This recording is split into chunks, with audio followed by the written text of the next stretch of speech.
Hello बच्चों, आप सब कैसे हैं? अच्छे हैं? Very good.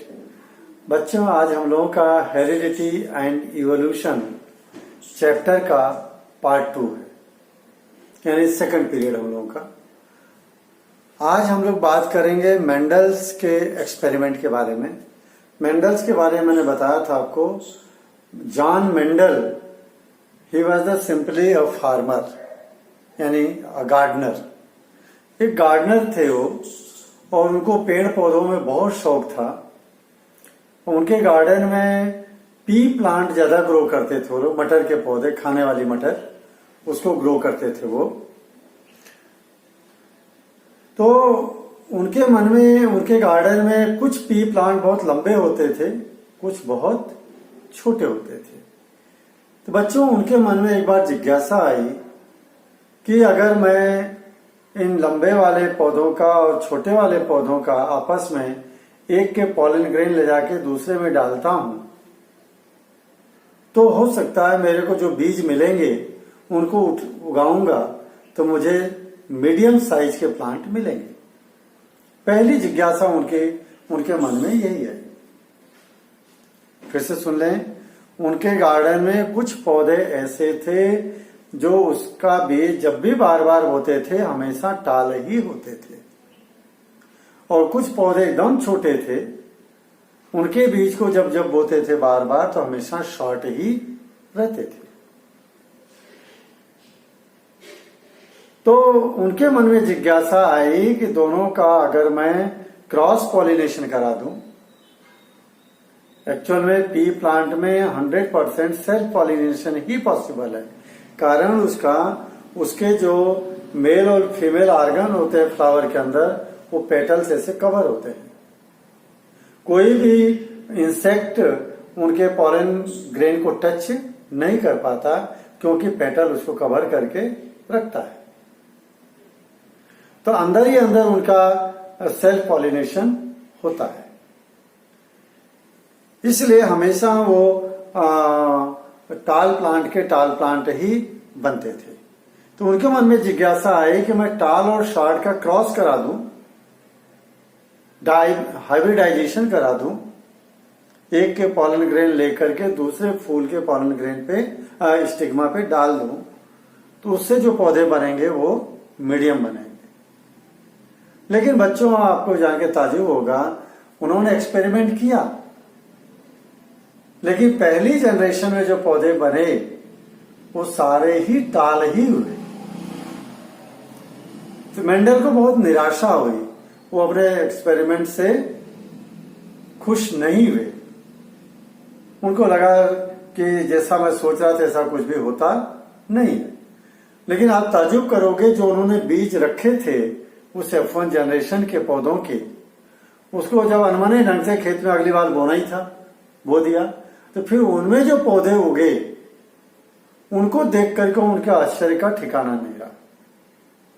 उन्होंने देखा कि 75% प्लांट तो टाल हो गए हैं और 25% प्लांट ड्वार्फ हो गए। फिर से मीडियम तो फिर भी नहीं बना। तो उनके दिमाग में बहुत सारी बातें चली। उन्होंने कहा, इसका मतलब ये जो कैरेक्टर है शॉर्ट प्लांट वाला, F1 जनरेशन में भी प्लांट के अंदर था, लेकिन वो अपना कैरेक्टर एक्सप्रेस नहीं हो पाया।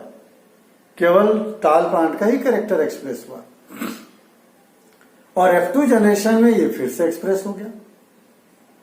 तो उन्होंने कई लॉज दिए इसके ऊपर, 2 लॉ दिया मेनली। जरा देखो, समझो बात को, प्रैक्टिकल को कैसे किया उन्होंने क्या किया, जो पौधा टाल होता था, ये टाल प्लांट, और एक शॉर्ट, ठीक, टाल हर पीढ़ी में टाल ही होता था। इसका मतलब इसके जो अंदर जो जीन है, 2 पेयर जीन का जो पेयर है, वो दोनों ही कैपिटल टी दोनों, चूंकि हर पीढ़ी में टाल ही हो रहा है, यानी दोनों जीन के पेयर जो है डोमिनेंट जीन है। और शॉर्ट वाला हर पीढ़ी में शॉर्ट हो रहा है, इसका मतलब इसके दोनों जीन स्मॉल टी। तो ये जो आंखों को दिख रहे हैं, ये पेरेंट्स के फिनोटाइप है। इसको हम लिखेंगे फिनोटाइप ऑफ पेरेंट। और ये क्या है? जीन का डिस्क्रिप्शन पेरेंट्स में, इसको बोलेंगे जीनोटाइप ऑफ पेरेंट। ठीक। बच्चों जब गैमीट बनते हैं तो होमोलोगस पेयर जो है डिवाइड होता है, दो भागों में बढ़ता है। एक गैमीट में एक क्रोमोसोम जाता है, दूसरे में दूसरा। और आपको मैंने बताया था कि जो जीन है, एक जीन मदर वाले क्रोमोसोम पर है और दूसरा जीन फादर वाले क्रोमोसोम पर है। मेल का अलग जीन है, फीमेल का अलग। ठीक। ये जो है इंडिविजुअली देखा तो एलील है। ये this is the pair of allele, pair of allele. तो ये जब गैमीट बनेंगे तो ये दो भागों में डिवाइड हो जाएगा। ये गैमीट जब गैमीट बनते हैं तो जो एलील है वो सेपरेट हो जाते हैं। एलील क्या हो जाते हैं? सेपरेट हो जाते हैं। ये देखिए, ये क्या हो गया? गैमीट, मेल गैमीट और फीमेल गैमीट। इनमें से एक मेल का काम कर देगा और एक फीमेल का। और जब इनका उन्होंने क्या किया? क्रॉस पॉलिनेशन कराया। क्या कराया? Cross pollination. तो पॉसिबिलिटीज बनती है कि ये जीन इस जीन के साथ बच्चों में, ऑफस्प्रिंग में, पेरेंट्स के ये एक एलील, ये एक एलील, ये एक पेरेंट से क्या आ रहा है? सिंगल एलील आ रहा है। इससे भी क्या आ रहा है? सिंगल एलील आ रहा है। यानी वही gene which express the character is known as allele. ये एक एलील आ रहा है, एक एलील आ रहा है, कैपिटल टी स्मॉल टी। और ये पॉसिबिलिटीज हो सकती है यही जीन इसके साथ भी फ्यूज हो सकता है, कैपिटल टी स्मॉल टी। और इसकी पॉसिबिलिटी इसके साथ है, कैपिटल टी स्मॉल टी। और इसकी पॉसिबिलिटी इसके साथ, कैपिटल टी स्मॉल टी। अब देखिए सभी में कैपिटल टी है तो ये डोमिनेंट हो गया। सारे इन्होंने जब बीज को बोया तो ऑल प्लांट्स गेट टॉल। सारे पौधे कैसे हो गए? टॉल। ये है जीनोटाइप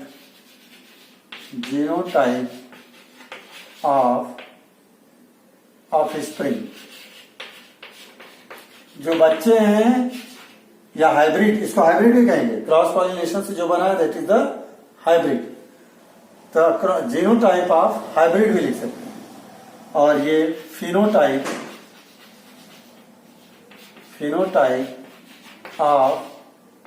ऑफ स्प्रिंग।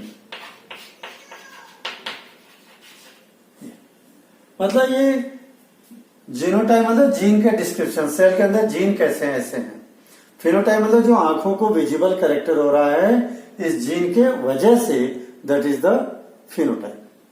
तो इसमें देखते हैं जीनोटाइप रेशियो, फिनोटाइप रेशियो क्या है। सभी जो है ये F1 जनरेशन होगी बच्चों। कौन सी जनरेशन? F1 generation.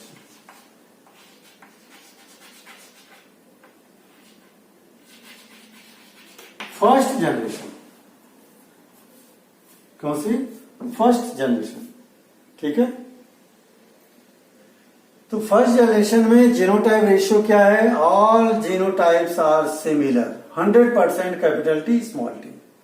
और फिनोटाइप क्या है? All plants are tall, 100% toll.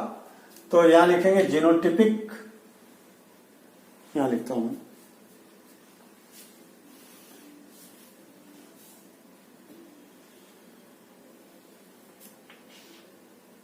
यहां स्प्रिंग पेरेंट।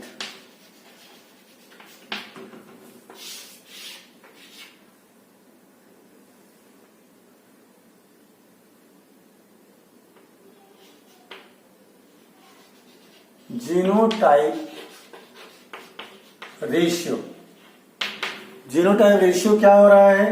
सभी एक जैसे, 100% capital T small T, 100% capital T small T. और फिनोटाइप रेशियो क्या है? Phenotype ratio 100% tall. ये याद रखना बहुत जरूरी है बच्चों। F1 जनरेशन में सभी जीन एक जैसे, कैपिटल टी स्मॉल टी, और सारे ही जो है टॉल हो गए। क्लियर? लेकिन जब सभी टॉल हो गए तो जो मेंडल का मन बहुत धूमिल हो गया, उनको मजा नहीं आया कि मीडियम प्लांट तो बने ही नहीं। उन्होंने जो है इसमें रुचि नहीं ली। अब इन पौधों को, इन बीज को फिर से बोया उन्होंने जब खेत में, तब जो प्लांट बने उसको देख करके उनका इंटरेस्ट इस फील्ड में जागा। देखें, और मैं F2 जनरेशन बनाऊंगा। ये जो बच्चे बने हैं ये पेरेंट्स बन जाएंगे। ये जो आप स्प्रिंग में क्या किसका काम करेंगे? पेरेंट्स का।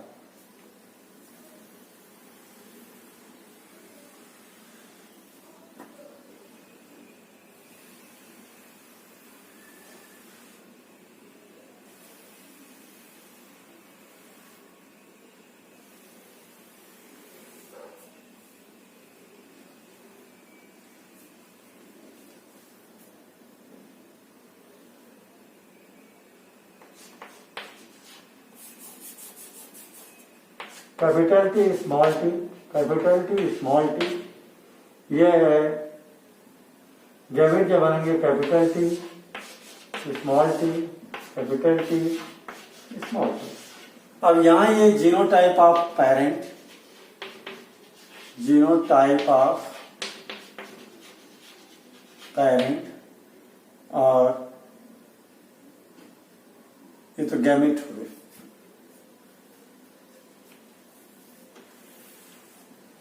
इनके नीचे लिखो tall tall, phenotype of parent. Gamete बनाएंगे capital T small T, capital T small T. अब यहां पे उन्होंने सेल्फ पॉलिनेशन उन्हें दिया। क्या उन्हें दिया? Self pollination. तो जब सेल्फ पॉलिनेशन हुआ तो ये इसके साथ कंबाइन हो सकता था और ये इसके साथ हो सकता था। सॉरी, ये कैपिटल टी, ये इसके साथ हो सकता था और ये इसके साथ। ये देखिए, तो ये जब देखा गया तो ये टॉल हुआ, ये भी टॉल हुआ, ये भी टॉल हुआ और ये शॉर्ट हो गया। मतलब जब तक दोनों डोमिनेंट जीन जिसमें था वो सभी टाल हुए, जब दोनों रिसेसिव जीन एक साथ आए तब जाकर के प्लांट शॉर्ट हुआ। तो ये F2 जनरेशन हो गई। F2 जनरेशन, जैसे मान लीजिए F2 जनरेशन से मतलब है आपके दादाजी के पापा कौन सी पहली पीढ़ी है? फर्स्ट पीढ़ी F1 जनरेशन। आप जो है कौन सी पीढ़ी हो? F2 जनरेशन हो, दादाजी के। ठीक है, और अपने पिताजी के पहले पीढ़ी हो। यहां पर देखें बच्चों, जीनोटाइप रेशियो क्या मिला? जीनोटाइप रेशियो कैपिटल टी वाला 1 है, कैपिटल टी स्मॉल टी वाले 2 हैं, स्मॉल टी वाला 1 है। तो रेशियो मिला हमको 1:2:1। ये जीन का डिस्क्रिप्शन है। कैपिटल टी कैपिटल वाला 1 है, कैपिटल टी स्मॉल टी वाले 2 हैं और स्मॉल टी वाला 1 है। और फिनोटाइप रेशियो क्या मिला हमको? ये याद रखना, बहुत आता है बच्चों एग्जाम में बार बार। फिनोटाइप रेशियो में टाल कितने प्लांट हुए? 3। इसका रेशियो शॉर्ट प्लांट के साथ कितने शॉर्ट प्लांट? 1। देखिए, टाल शॉर्ट 3:1। टाल और शॉर्ट का जो रेशियो निकला 3:1 F2 जनरेशन में। इसके ऊपर बेस्ड बहुत सारे क्वेश्चन एग्जाम में पूछे जाते हैं। जब ऐसा हुआ तो पता आपको, मेंडल ने कुछ लॉज दिए अपने। मैं 4 लॉज लिखूंगा आपको, लेकिन इनमें से हमारे एनसीईआरटी के बुक में क्लास 10th के लिए दो ही लॉज हैं, उसको मैं आपको बता दूंगा। तो इनके लॉज जो हैं अपन एक एक करके समझते हैं, इसी के बेस पे उन्होंने दिया। अब यहाँ ध्यान देना, F1 जनरेशन में सारे प्लांट कैसे हुए, टॉल, जबकि सभी में जीन कैसे थे, टॉल और शॉर्ट के दोनों थे। इसका मतलब उन्होंने क्या कहा कि जीन जो है अपना काम इंडिपेंडेंटली कर रहे हैं, एक दूसरे में इंटर मिक्सअप नहीं हो रहे हैं। अगर इंटर मिक्सअप होते तो मीडियम प्लांट भी बनते, लेकिन F1 जनरेशन में शॉर्ट प्लांट वाले जीन थे, लेकिन वो अपना कैरेक्टर एक्सप्रेस नहीं कर पाए, केवल डोमिनेंट जीन ही अपना एक्सप्रेस कर पाए। इसी को नाम दिया उन्होंने law of dominance, law of dominance. और दूसरा, जब गैमीट बन रहे हैं, देखिए इससे गैमीट बने तो जो एलील थे वो सेपरेट हो गए, अलग अलग हो गए, जो पेयर था जीन का वो क्या हो गया, सेपरेट हो गया। इसी को नाम दिया उन्होंने law of segregation, law of segregation. ठीक, और उनके दिमाग में बात पक्का आई, कोई न कोई चीज है जो पेरेंट्स के कैरेक्टर को लेकर के बच्चों में आ रही है, एक जनरेशन से कैरेक्टर को दूसरे जनरेशन में आ रही है। उसी को उन्होंने कहा हेरिडिटरी यूनिट, और उसी हेरिडिटरी यूनिट को नाम दिया उन्होंने फैक्टर। जरा लिखते हैं, एक एक लॉस को लिखते हैं।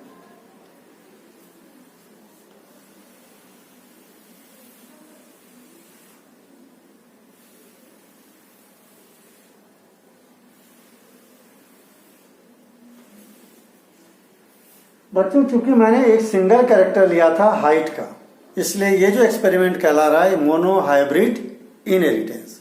क्या कहलाएगा, मोनो हाइब्रिड इनहेरिटेंस। मोनो मतलब वन, हाइब्रिड माने बच्चे, इनहेरिटेंस माने कैरेक्टर, एक कैरेक्टर को बच्चों में ले जाने वाला स्टडी। तो उन्होंने जो लॉ दिया, पहला लॉ जो मैं बता रहा हूं, law of inheritance.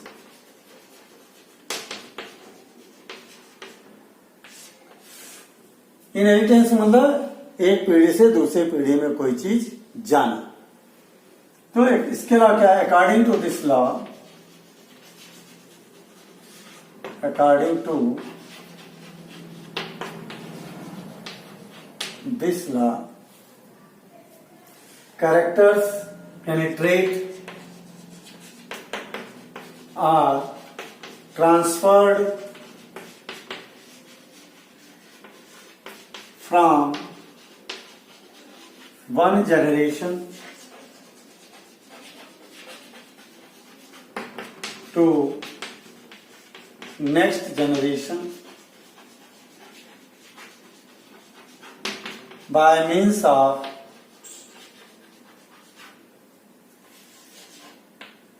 a hereditary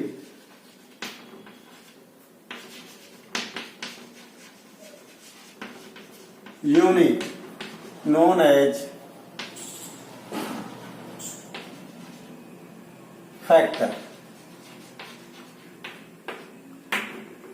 क्या क्या उन्होंने, according to this law traits are transferred from one generation to next generation by means of a hereditary unit known as factor. Factor को आज हम क्या कहते हैं, जॉनसन ने इसको नाम दिया है अब gene. Today factor is known as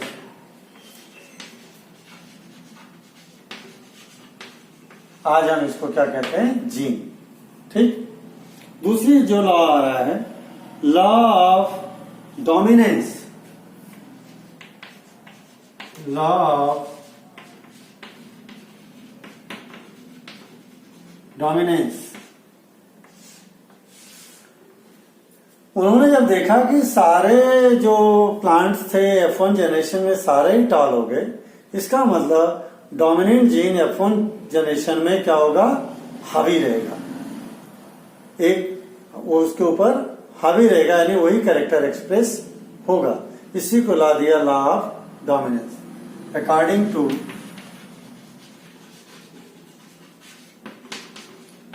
this law in F1 generation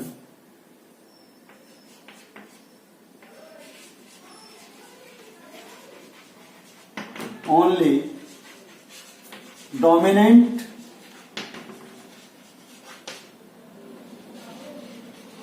gene यानी फैक्टर, उन्होंने क्या कहा था, फैक्टर, डोमिनेंट फैक्टर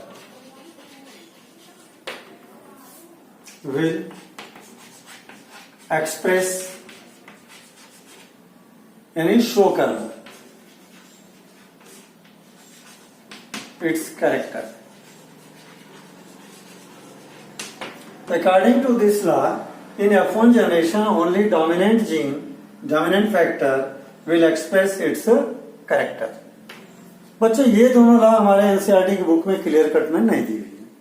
अब जो मैं दो लॉ दूंगा उनको आपको याद करना, एग्जाम में आ सकते हैं, लेकिन इनको जानना जरूरी है. ठीक है. थर्ड लॉ देखते हैं अपन.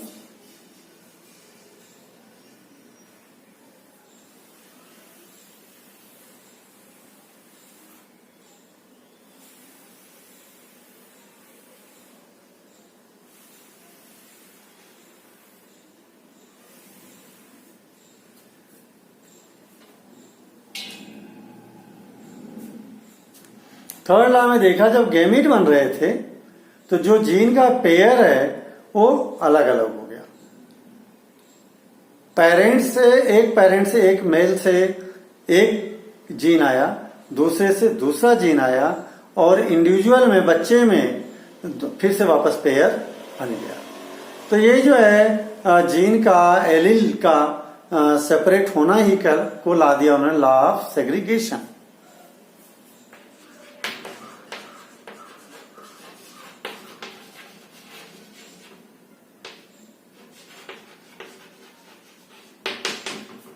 सेग्रीगेशन का मतलब, सेग्रीगेट का मतलब सेपरेट होना, अलग अलग होना. According to this law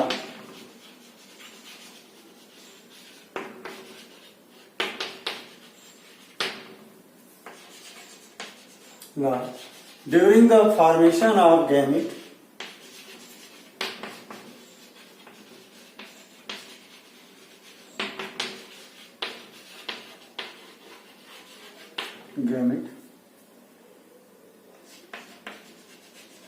pair of gene यानी एलील भी कहते हैं इसको, गेट सेपरेटेड, क्या हो जाता है, वो अलग हो जाता है. According to this law during the formation of gamete pair of gene separated. So single parent passes only one allele. एक सिंगल पेरेंट जो है अपने बच्चे में कितना एलील, कितना जीन पास करेगा, एक, only one allele.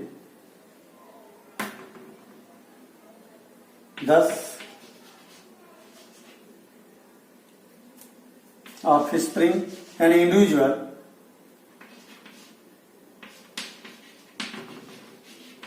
have again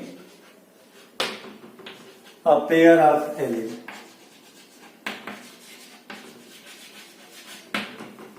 एक सिंगल पेरेंट जो है एक ही एलील पास करेगा.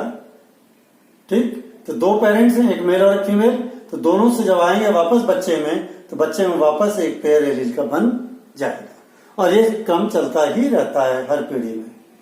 देखा, according to this law during the formation of gamete pair of gene get separated, so single parent passes only one allele. Allele से मतलब जीन. thus offspring have again a pair of allele. एक parents का, दूसरा दूसरे parents से. और बच्चों चौथा लॉ है लॉ ऑफ इंडिपेंडेंस असॉर्टमेंट.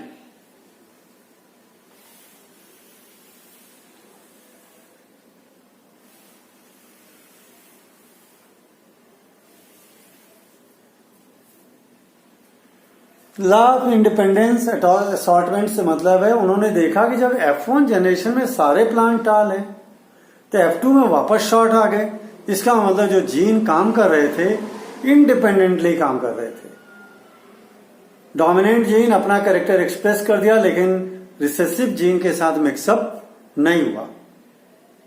ठीक, तो इसको लिखते हैं चौथा, law of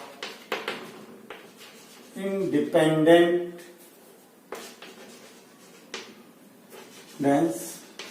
assortment.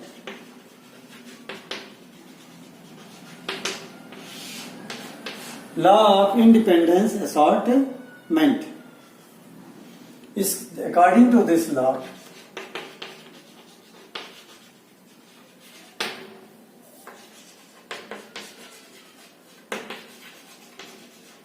gene and allele do not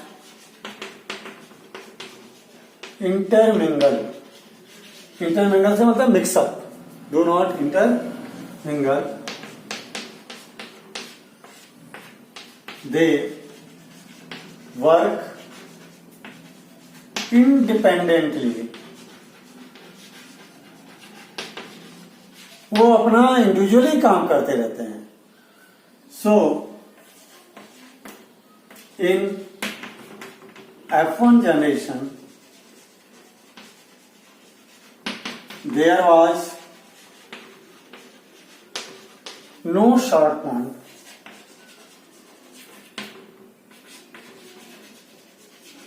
but in F2 generation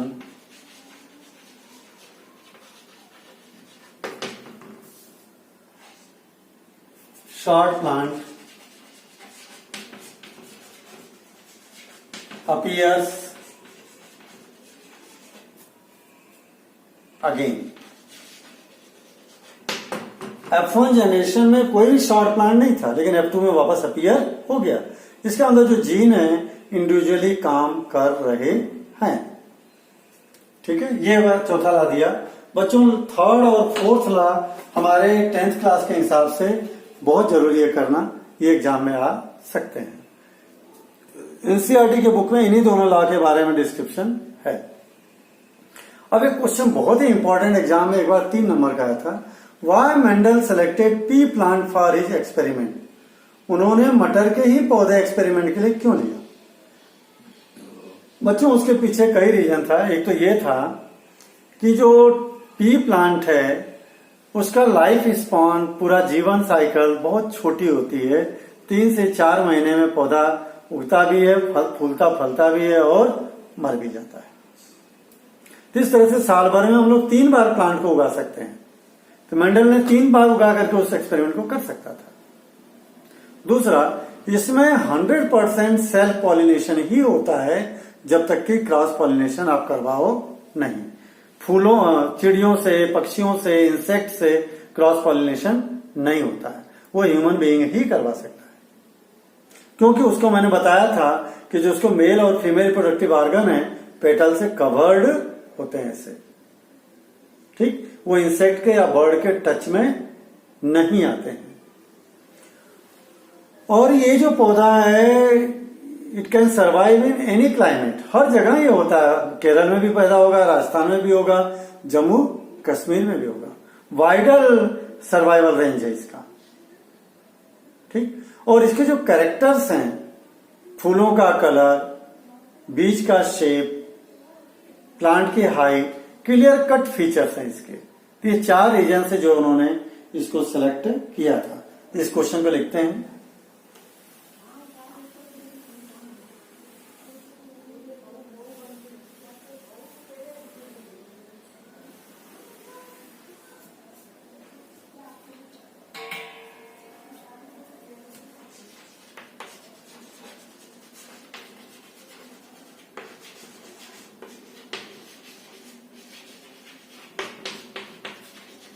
P plant. P plant को हम लोग बॉटनिकल नेम है पाइजम सटाइवम। पाइजम सटाइवम खाने वाली मटर। Why Mendel selected pea plant for his experiment? उन्होंने पी प्लांट को ही अपने एक्सपेरिमेंट के लिए क्यों सेलेक्ट किया? तो पहले ही बात लिखें इसमें, number 1, because in P plant 100% self pollination occur.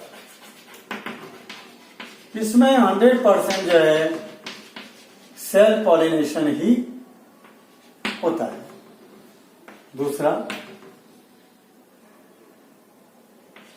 It has wide range of adaptation. Wide range of adaptation का मतलब कहीं पर भी ये अपने को एडॉप्ट कर लेता है और वहां ये पौधा हो जाता है। तीसरा, it has very short life span. That is 3 to 4 month।